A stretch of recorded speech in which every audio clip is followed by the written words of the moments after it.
Hi, my name is Darby Cannon, and I'm going to talk about the different teaching strategies in early education. Before I start with that, my audience members are my sister, my mom, my dad, and my brother. They all are 16 and older, and I picked early education, the teaching strategies, because I want to be a kindergarten teacher myself, and I want to know what's the best for the class.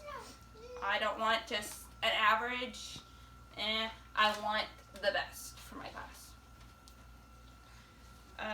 I picked 3 out of hundreds.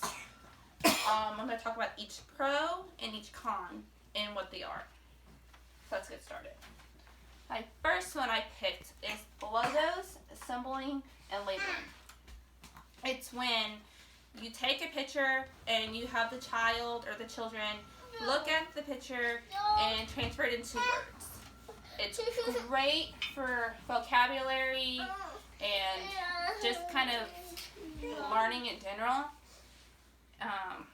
However, it's not always great because you need parents' help to take these pictures, and it's only limited to logos and brands, but it's also really great for like if you want them to work together by themselves with pairs. I like this one because you kind of be able to switch into logos and brands, and you can also switch into learning how to read eventually with this. It's by my ideas I got from Anna Hendricks. The next one I'm going to talk about. Oops, what did I do? I think I broke it.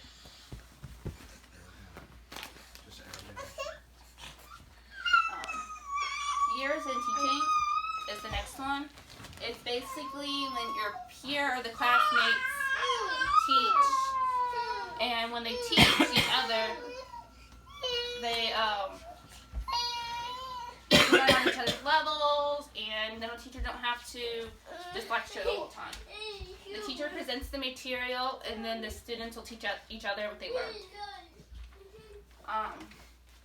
It can be frustrated sometimes for the student. They could be bored, overwhelmed, and eventually sometimes they can feel like they're not on the same level as their peers, so they could feel underappreciated in class.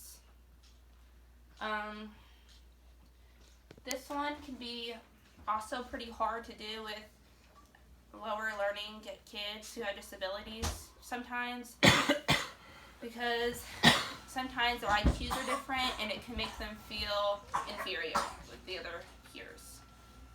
My next and final one is general teaching.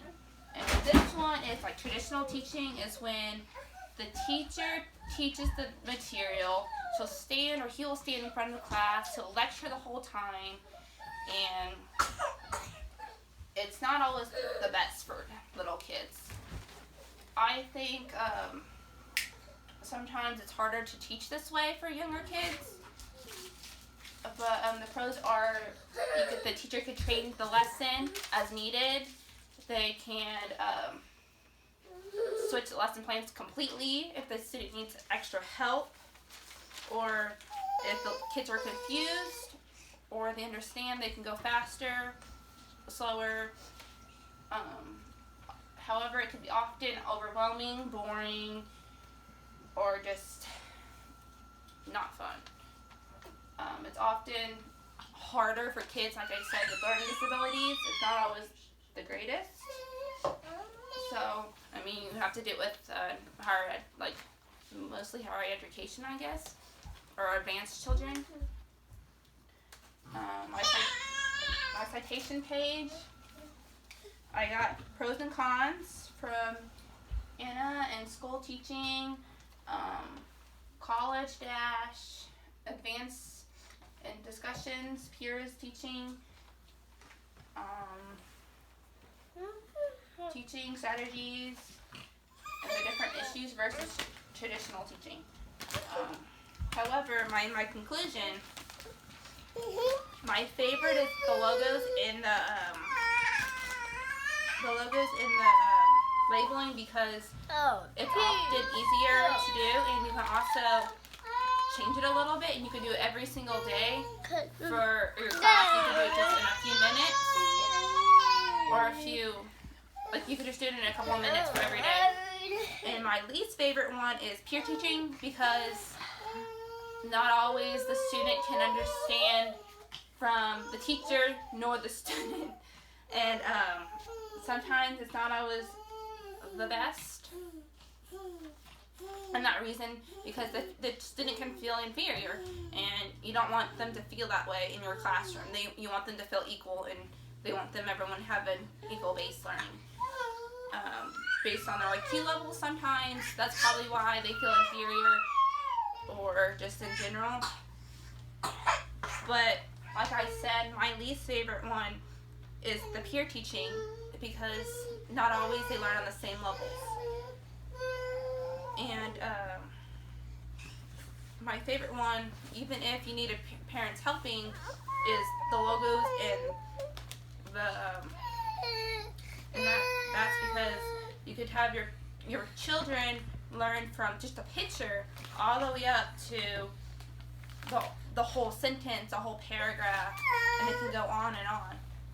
So thanks for watching. Bye.